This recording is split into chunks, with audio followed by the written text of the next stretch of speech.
On va faire un tandem avec Paul Loup. Donc, Paul Loup qui va faire une présentation un peu plus longue que la mienne sur le principe, sur la notion de responsabilisation et centré en particulier sur la question de la responsabilisation des usagers, point d'interrogation. Et puis pour ma part, en fait, je vous proposerai des pistes de réflexion. Sincèrement, il n'y a pas de recette de cuisine, des pistes de réflexion autour de la responsabilisation et des méthodes qu'on peut mettre en œuvre en économie. Alors, la responsabilisation, je vais commencer par essayer de voir dans quel contexte j'entends en parler. Il s'agit donc de la responsabilité dans un contexte où, disons, il y a un agent qui responsabilise et qui est le payeur, dans le cadre du système de santé, alors que ce payeur soit l'État, une assurance publique, une assurance privée à but lucratif ou non, le payeur, et un agent responsabilisé, à responsabiliser, qui est l'assuré ou plus généralement l'usager du système de santé. Premier point très important pour l'introduction, il me semble que le concept de responsabilisation est flou, et il est flou à deux titres. Il est d'abord flou du point de vue de sa définition. Responsabiliser, ce peut être transférer une responsabilité ou déléguer une responsabilité. Et alors, quand on responsabilise, on définit autrement qu'on ne l'avait fait par le passé le partage des responsabilités. L'agent responsabilisant se défait de prérogatives qui lui appartenaient et les fait donc porter par un autre agent. Et responsabiliser dans ce sens-là, c'est laisser faire, sans avoir l'intention d'induire des conduites particulières chez celui qu'on responsabilise. Alors, cette responsabilisation, elle se fait au nom d'une certaine idée, souvent normative, souvent éthique, des relations souhaitables entre l'agent responsabilisant et l'agent responsabilisé. Il faut qu'il se débrouille tout seul, on ne peut pas être toujours derrière lui, ou encore agir pour lui, agir pour son bien serait interférer avec sa liberté fondamentale d'individu. Donc voilà pour la première définition de la responsabilisation. Mais la responsabilisation peut être un geste tout à fait différent. Responsabiliser, ce peut être aussi rendre responsable, c'est-à-dire transmettre un ensemble de compétences que l'on estimera être celles d'une personne responsable. On dit de quelqu'un qu'il est responsable quand on suppose qu'il agit en conscience, conscient des conséquences, conscient des implications de ses actes. Et alors ici, responsabiliser, ce n'est plus du tout laisser faire, c'est produire des personnes responsables, produire des individus responsables, capables de décider pour elles-mêmes, ou, et c'est là qu'il y a un enjeu éthique qui vient dans la discussion, c'est produire des personnes capables de bien décider pour elles-mêmes, capables de décider ce qu'il faut décider. Finalement, quand on dit « il a agi en homme responsable », on a quand même une petite idée de ce qu'est le bien dans la situation. Donc voilà pour deux idées différentes de la responsabilisation. La responsabilisation est aussi un concept flou du point de vue de ses finalités. Toujours dans le cadre de la santé, la finalité est-elle économique ? S'agit-il de réduire les dépenses publiques, de maintenir les dépenses publiques, ou en intervenant sur les comportements individuels? Ou la finalité est-elle morale? S'agit-il d'éduquer le peuple, de rendre responsables les citoyens? S'agit-il de limiter la sphère d'interférence de la puissance publique? Évidemment, les finalités sont toujours intriquées, entremêlées. Voilà. Alors, j'aimerais, après cette définition de la responsabilisation et du flou de cette responsabilisation, revenir un peu sur le contexte qui pourrait expliquer que l'on soit aujourd'hui tenté, dans le champ de la santé spécifiquement, de responsabiliser les usagers. Et je vais revenir donc sur quelque chose dont j'ai parlé ce matin, qui est la rupture épistémologique intervenue dès le milieu du XXe siècle de l'individualisation des risques.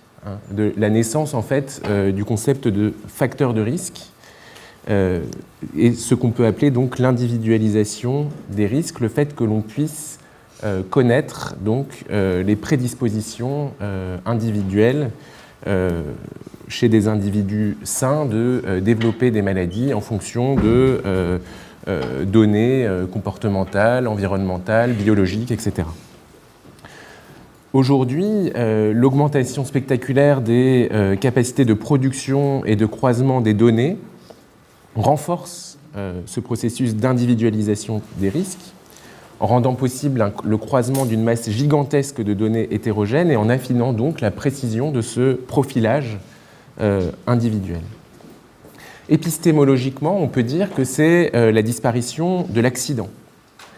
L'accident est par définition ce qui peut arriver à tout le monde et face à quoi finalement nous sommes tous égaux. Il peut nous arriver à tous des accidents. À l'ère de l'individualisation des risques, donc, l'accident, cette catégorie disparaît puisque l'événement peut toujours être anticipé, non pas prédit évidemment avec certitude dans sa temporalité, mais au moins anticipé et on peut toujours, d'une certaine façon, y faire quelque chose d'une façon ou d'une autre. Ce qui est intéressant, c'est que c'est cette catégorie d'accident sur laquelle François Eval, dans son Histoire de l'État-providence, insiste beaucoup pour dire qu'elle est vraiment au fondement des États-providence modernes.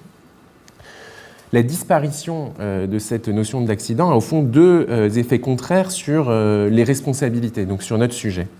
D'abord, et deux effets parallèles et contraires. Voilà.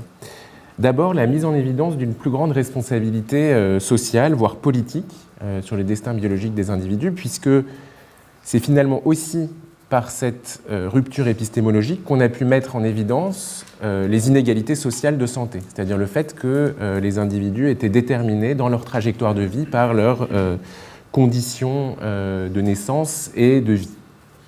Donc au début des années 80, le rapport Black au Royaume-Uni met en évidence un gradient social de santé dans toute la population britannique, c'est-à-dire une corrélation étroite entre les catégories socio-professionnelles et l'espérance de vie des individus.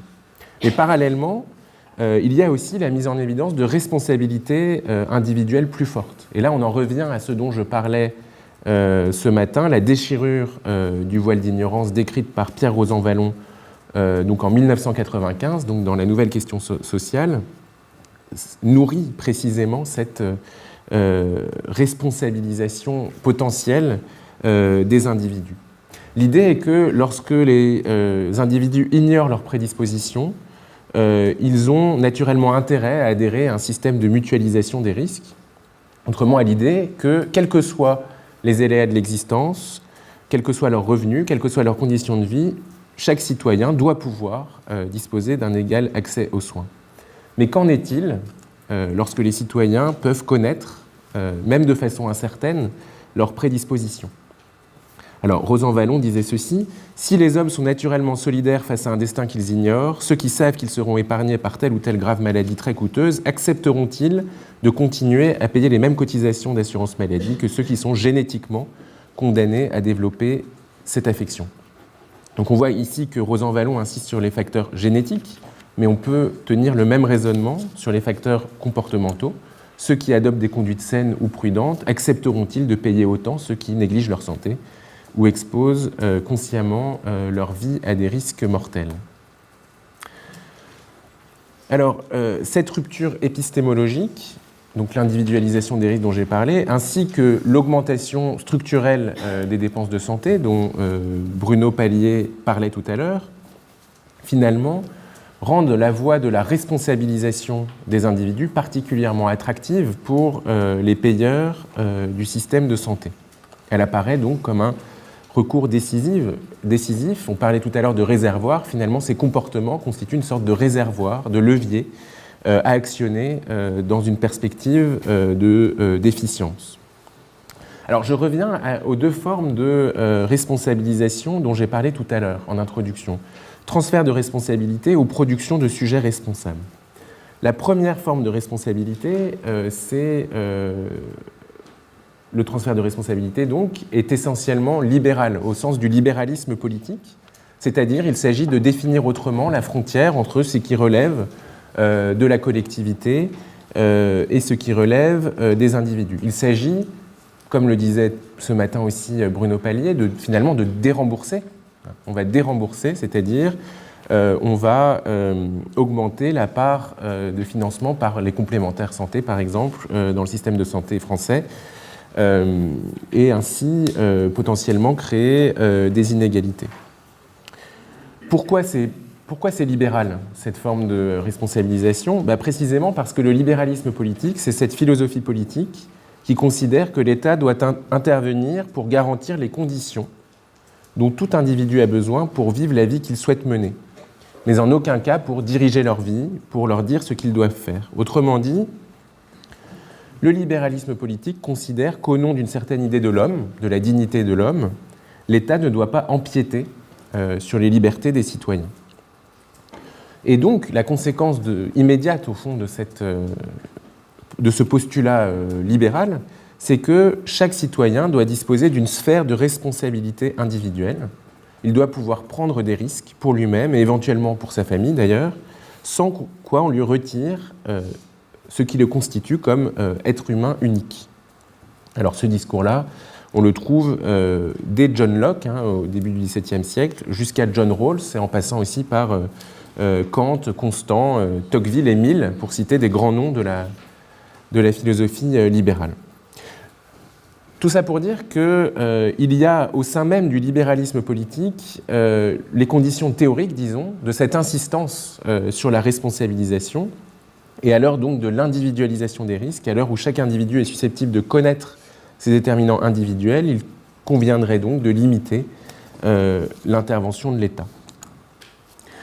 Ensuite, il y aura des débats parmi les libéraux sur le partage des responsabilités. C'est ce que j'avais étudié dans ma thèse.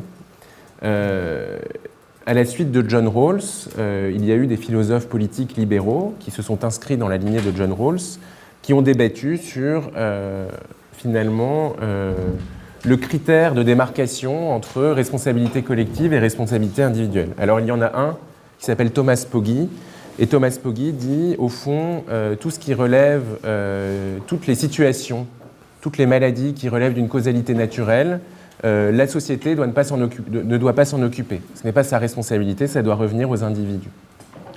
Je n'insiste pas là-dessus parce que ce n'est pas ce qu'il y a de plus important ici. Ensuite, il y a eu aussi les égalitaristes de la chance, et notamment Ronald Dworkin, qui disait, au fond, les individus sont libres de choisir leur comportement. Il n'y a pas de raison que la société intervienne sur les conséquences de ces choix. La société ne doit intervenir que sur les situations dues au hasard. Et enfin, disons, il y a cette position libérale la plus interventionniste de toutes, si j'ose dire, donc peut-être la moins libérale de toutes, qui est la position des capabilités développée par Amartya Sen et Martha Nussbaum, et qui dit « Chaque individu devrait pouvoir disposer des capacités d'être en bonne santé et d'agir pour sa santé », ce qui suppose des conditions très concrètes, des conditions institutionnelles, des conditions d'accès au logement, des conditions de revenus également. Autrement dit, on a là, avec cette approche des capabilités, une vision beaucoup plus globale sur les inégalités de santé. Bon. Le problème de toutes ces argumentations libérales, finalement, c'est qu'il y a une difficulté, y compris dans cette dernière approche des capabilités, à justifier théoriquement cette ligne de démarcation. La frontière entre les deux est nécessairement polémique, puisque, on le voit bien dans la théorie des capabilités, à partir de quel degré d'intervention publique jugera-t-on qu'une personne est responsable ou doit être considérée comme telle ? C'est-à-dire jusqu'où on va finalement dans cette prise en compte des facteurs indépendants de la volonté des individus, puisque nous sommes entièrement déterminés finalement. Empiriquement, nous sommes entièrement déterminés. Donc il y a nécessairement un moment où on doit, de façon normative, dire l'individu est libre mais c'est normatif. Donc il y a de ce point de vue-là une difficulté théorique. Mais il y a aussi peut-être une difficulté économique, c'est que se laisser faire, laisser les individus se comporter comme ils veulent, finalement, ce n'est peut-être pas aussi efficient que cela pour la collectivité. D'où une seconde forme de responsabilisation, qui est la responsabilisation donc comme production d'individus responsables. Et là, il y a plusieurs catégories de responsabilisation. Ce qu'on appelle d'abord le néolibéralisme. Alors, il y a une actualité du néolibéralisme en ce moment, puisque Barbara Stiegler vient de publier un ouvrage sur la question, qui propose une généalogie de l'idéologie néolibérale depuis les années 30. Mais la référence incontournable sur ce sujet, c'est Naissance de la biopolitique de Michel Foucault, publié à la fin des années 70, dans lequel il fait une généalogie de cette idéologie néolibérale. Quelle est l'idée, au fond, du néolibéralisme ? C'est ce que je disais, c'est-à-dire que le laisser-faire des individus, ce n'est pas efficient économiquement.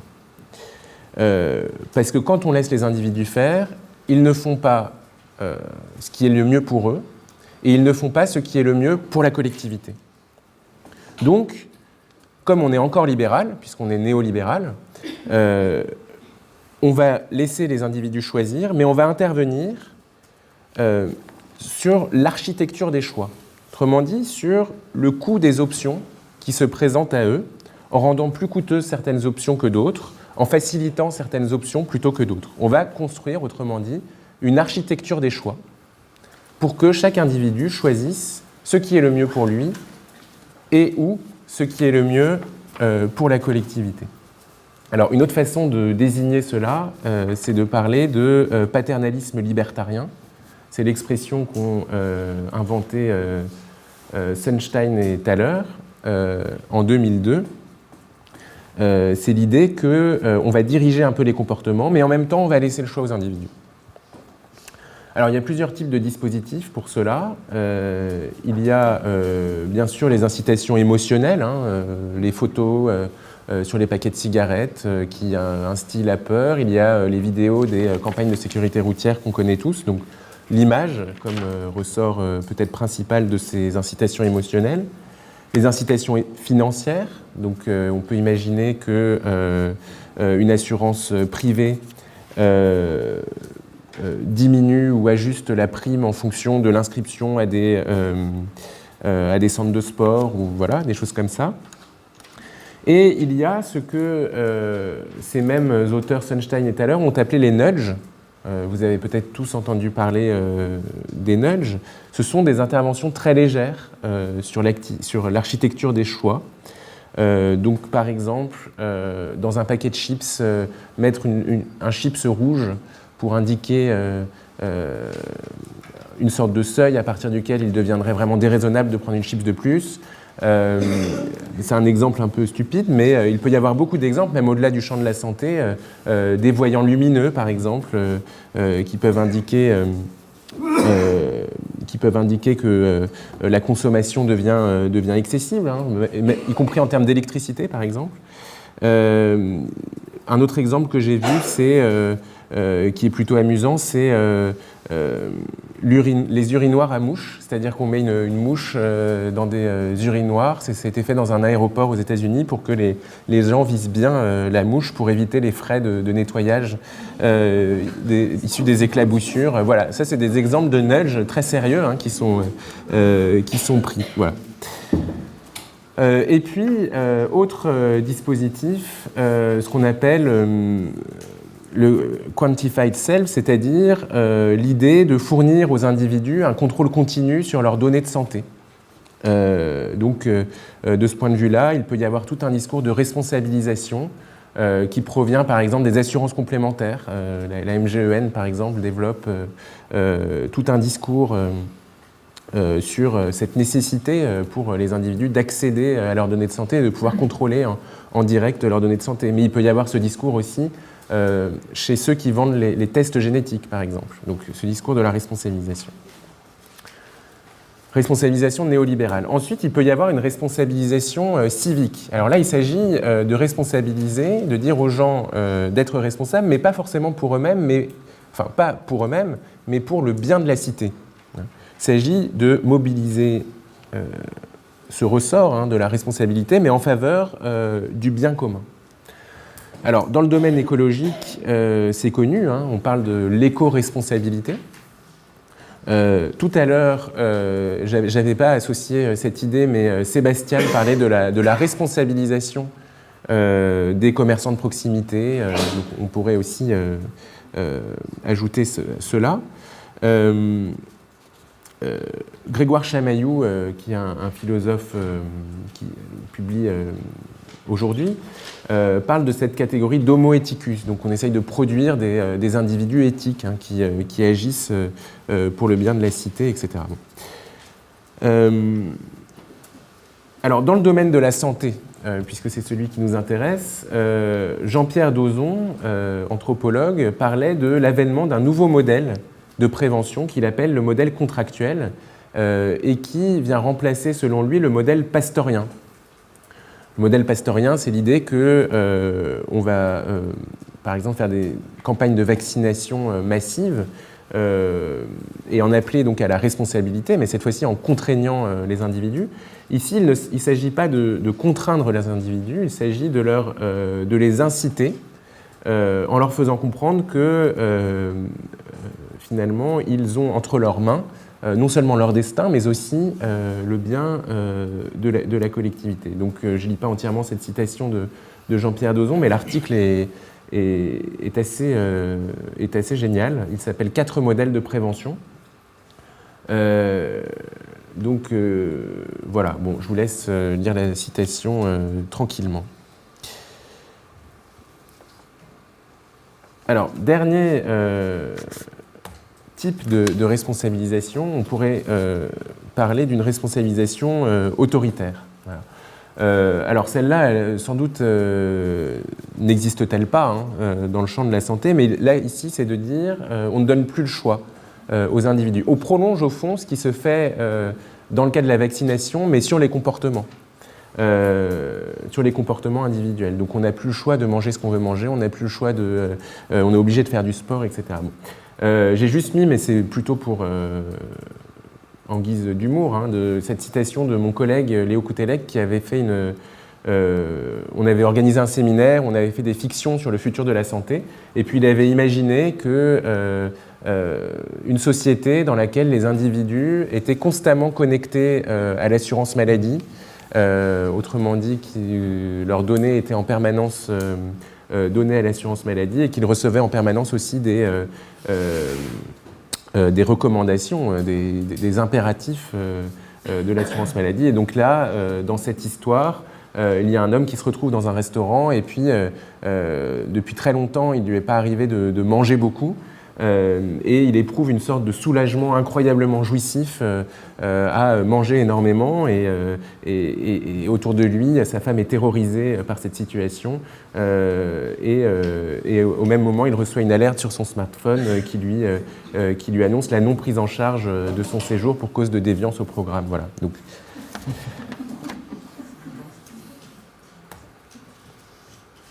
alors, ce qui m'intéresse au fond, au-delà de ces formes de responsabilisation, c'est quelle idée de la responsabilité il y a derrière tout ça.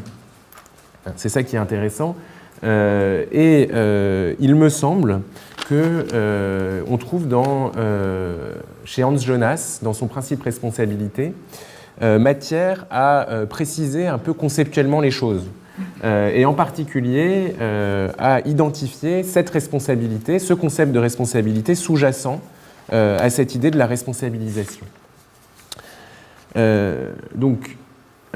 Jonas distingue deux formes de responsabilité. Il y a encore un tout autre concept de responsabilité qui ne concerne pas le calcul ex post facto de ce qui a été fait, mais la détermination de ce qui est à faire, un concept en vertu duquel je me sens donc responsable, non en premier lieu de mon comportement et de ses conséquences, mais de la chose qui revendique mon agir.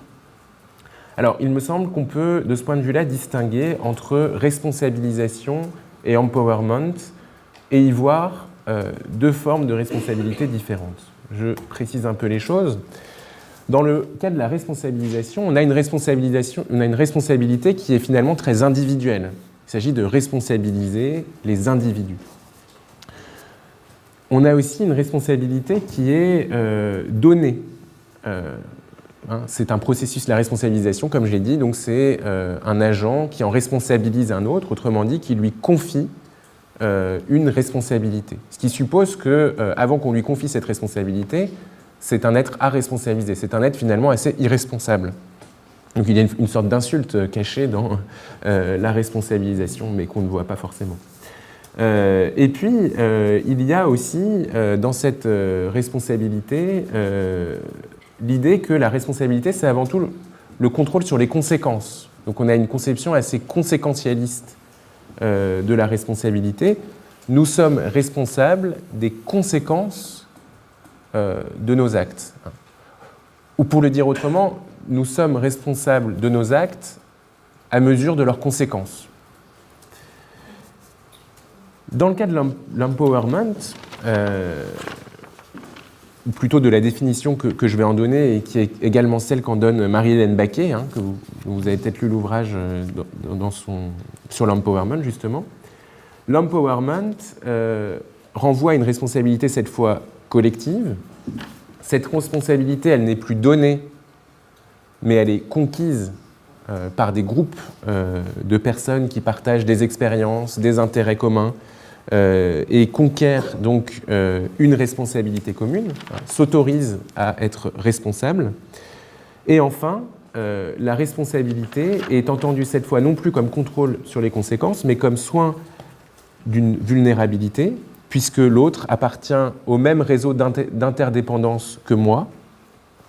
Il s'agit de prendre soin de son existence. Et là, on retrouve l'idée de Jonas, prendre soin des existences qui revendiquent mon agir. Alors, je conclus simplement en parlant de la santé communautaire, parce qu'il me semble qu'elle est peut-être, ce concept de santé communautaire est peut-être l'incarnation concrète de cette responsabilité-là, de cette idée de la responsabilité. En 1978, donc à la conférence d'Alma-Ata, l'OMS définit donc cette santé communautaire. Je cite l'OMS, donc la participation communautaire est un processus dans lequel les individus et les familles, d'une part, prennent en charge leur propre santé et leur propre bien-être comme ceux de la communauté, d'autre part, développent leur capacité de concourir à leur propre développement comme à celui de la communauté. Donc on a bien à la fois l'idée d'une responsabilité collective, l'idée d'une responsabilité conquise à travers cette idée de participation, et l'idée effectivement de prendre soin des existences indépendamment des conséquences sur la santé. Ça veut dire quoi? Ça veut dire prendre soin des conditions de vie des individus, des conditions de logement, des conditions d'existence concrète finalement des individus. Voilà. Est-ce que j'ai fini? Oui. Voilà. Je vous remercie beaucoup pour votre attention. On a préparé un petit binôme avec Paul Loup. Et moi, ce que je me propose de faire vraiment dans un temps beaucoup plus restreint pour qu'on puisse... je dis ça, c'est dans le sens où je convoque un arsenal théorique beaucoup moins bien circonscrit et défini de Paul Loup. Ce que je me propose de faire, c'est d'une certaine manière de voir comment des critiques qu'on peut adresser à l'économie, en réalité, nous invitent vraiment à penser ce dont on a déjà parlé ce matin, c'est-à-dire le fondement libéral de nos systèmes de soins. D'accord ? Donc voilà, ça devrait nous apporter un peu de grain à moudre pendant la discussion. La première critique, c'est, finalement, Paul Loup l'a mentionné, c'est vrai que les économistes s'intéressent pas seulement au coût, ne s'intéressent pas seulement aux bénéfices d'une intervention, mais par exemple s'intéressent aussi aux aspects comportementaux derrière une intervention de santé, et notamment, Paul Loup mentionnait les nudges, ou ces incitations douces, et prétendent en fait modifier, à travers l'étude de ces comportements, ou inciter les individus à modifier leur comportement dans un sens. Alors, en quoi cela nous renvoie-t-il à un peu le schéma libéral au fondement de notre démocratie? C'est le schéma libéral, d'une certaine manière, c'est d'un côté, vous avez l'ensemble... en fait, vous avez posé en premier un principe de liberté, un ensemble de droits, et puis des interventions de l'État qui sont, d'une certaine manière, un mal nécessaire. Et de ce point de vue-là, si vous prenez par exemple les droits de l'homme tels qu'ils sont consacrés en Europe et protégés en France, toute intervention de l'État, de la collectivité, sur les comportements d'un individu apparaît comme une forme d'interférence. Alors une interférence qui sera proportionnée si elle est légitime, ou qui sera carrément une ingérence dans l'exercice d'un droit si elle est disproportionnée. Alors moi, ce que je trouve intéressant dans l'économie comportementale, c'est qu'elle nous invite à réfléchir où placer le curseur. D'accord ? Et l'idée derrière l'économie comportementale, c'est qu'il y a toujours une alternative qui serait, plutôt que d'en recourir à des incitations plus ou moins douces, plus ou moins, enfin, qui visent à orienter le comportement d'un patient ou d'un usager, on pourrait aussi très bien contraindre ce comportement. Donc là, il y a quelque chose, je comprends parfaitement les critiques qu'on peut adresser à la volonté de modifier les comportements ou d'influencer les comportements des individus.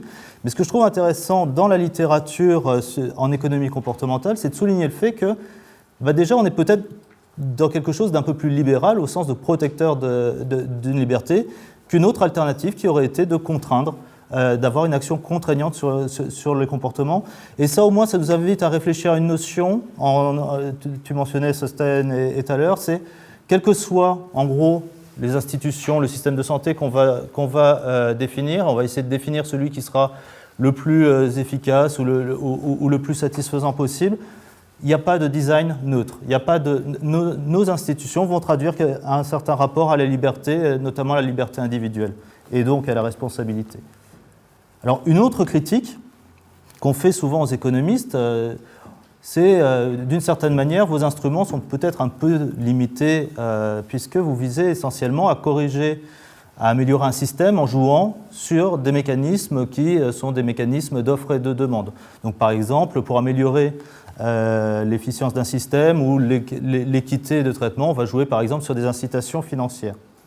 Alors, de ce point de vue-là, si on... non, là on est revenu en arrière. Non, ça avance.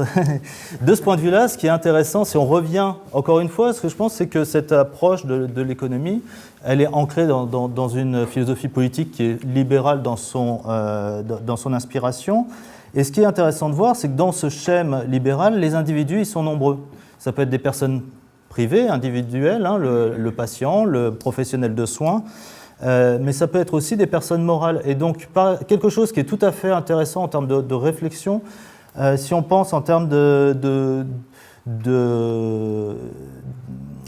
démocratie sanitaire, on aura l'occasion de l'aborder pendant la table ronde qui va suivre, c'est que d'une certaine manière, en fait, vous allez avoir des droits des individus ou des personnes qui vont s'opposer à un moment donné. Effectivement, on va essayer d'organiser le système de manière à trouver un équilibre entre ces droits.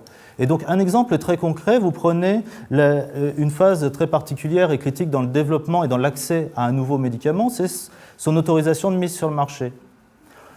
Un enjeu, une revendication légitime de démocratie sanitaire peut être d'associer des patients à l'évaluation du médicament au moment où il arrive sur le marché. Et une question tout à fait légitime, c'est finalement des événements indésirables qu'on a enregistrés avec ce médicament. Finalement, qu'est-ce que ça signifie du point de vue d'un patient? Et là, il y a quelque chose qui est un peu difficile, c'est qu'on va devoir trouver un équilibre entre finalement une grande transparence sur le dossier d'un médicament qui va nous permettre de recueillir les préférences et les représentations des patients, mais aussi un droit au secret industriel et commercial qu'il va falloir aussi protéger. Donc là encore, une idée de balance. Et ce que je trouve intéressant derrière cette idée-là, c'est qu'elle nous interroge en fait au-delà de l'économie, vraiment sur la manière dont on peut construire quelque chose comme un bien public, un contrat social autour de la santé, dans un schème libéral où effectivement on est sur une concurrence de droits pour aller très vite. Et ça renvoie à des développements en théorie économique tout à fait intéressants. Dès Adam Smith, par exemple, il y a des développements extrêmement longs sur la question d'un pont. On a tous intérêt à avoir un pont sur le fleuve. Alors, Adam Smith développe beaucoup de choses autour de l'entretien de ce pont et justifie par là des impôts indirects, mais il y a surtout la question de qui va construire ce pont. Et là, quelque part, quand on poursuit simplement des mécanismes individuels et des intérêts en concurrence, comment on s'organise, nous, collectivement, pour construire ce pont, construire ce bien public? Alors, c'est un autre élément de discussion. Et puis, finalement, le dernier élément de discussion, parce que on a souhaité, avec Paul Loup, pouvoir vraiment avoir un échange avec vous, c'est finalement une ambition, un choix, des économistes, en particulier dans un moment d'évaluation, qui serait un choix de neutralité par rapport, justement, ensuite il y a une décision à prendre, et cette décision comporte un certain nombre de valeurs. Alors cette position neutre de l'évaluation économique, voire de l'expertise, bien sûr, on peut la critiquer encore, on travaille sur les critiques, mais en quoi les critiques qu'on adresse à l'économie nous concernent, nous, pour interroger les fondements de notre système et de notre organisation. Alors, l'idée en économie, c'est de dire on va le plus loin possible dans l'évaluation de ce médicament en appliquant des méthodes quantitatives, et le but étant d'informer le décideur qui ensuite pourra prendre une décision fondée sur les preuves, sur les connaissances, evidence-based policy. Alors, ce qui est intéressant à ce niveau-là, et notamment avec Clémence Thébault qui est ici, on a travaillé justement dans cette perspective d'évaluation économique. On peut introduire aussi des éléments d'information objectifs au décideur, lui permettant de positionner sa décision, des éléments qui ne portent pas sur les dimensions techniques, c'est-à-dire cliniques ou économiques. Donc, par exemple, à la Haute Autorité de Santé, une question était « Que faisons-nous d'enjeux éthiques et de l'existence de débats qui soulèvent des questions éthiques autour d'une intervention ou d'une autre intervention. » La Haute Autorité de Santé n'a pas vocation à se substituer à la réflexion éthique, mais d'une certaine manière, elle peut documenter les débats existants et elle peut, de ce point de vue-là, donner une information au décideur qui, quand il va prendre une décision, va forcément se positionner par rapport à des jugements de valeur alternatifs. Il n'y a plus de diapo après, je vous rassure. Mais donc là, ce que je trouve intéressant là-dedans, c'est l'idée de responsabiliser, là pour le coup, le décideur, qu'il puisse rendre explicite les raisons sur la base desquelles il prend un arbitrage. Un exemple, c'était les traitements contre le VHC au moment où ils sont apparus. Deux positions normatives possibles, l'universalité d'accès, accès à tous, ou une universalité d'accès en concentrant des ressources sur des populations particulièrement vulnérables, en situation de prostitution, sans domicile fixe, etc. Et ça, c'est vraiment, d'un point de vue normatif, deux définitions de l'universalité juridique. L'accès à tous, sans considération de différence, ou bien un accès encore plus fortement orienté en fonction de besoins de santé. Alors là, je trouve ça intéressant d'un point de vue philosophique. Après, ça pose, me semble-t-il, deux questions, et là, ce sera pour la discussion. Premièrement, ce qu'on attend du décideur, si on reste dans cette partition où on l'informe d'une certaine manière, avec tout ce qu'on peut dire d'objectif sur une situation, et ensuite, il y a une démocratie sanitaire, des revendications, etc. Dans quelle mesure le décideur peut-il, à ce point, expliciter toutes les raisons qui justifient une décision? Ça, c'est une question ouverte.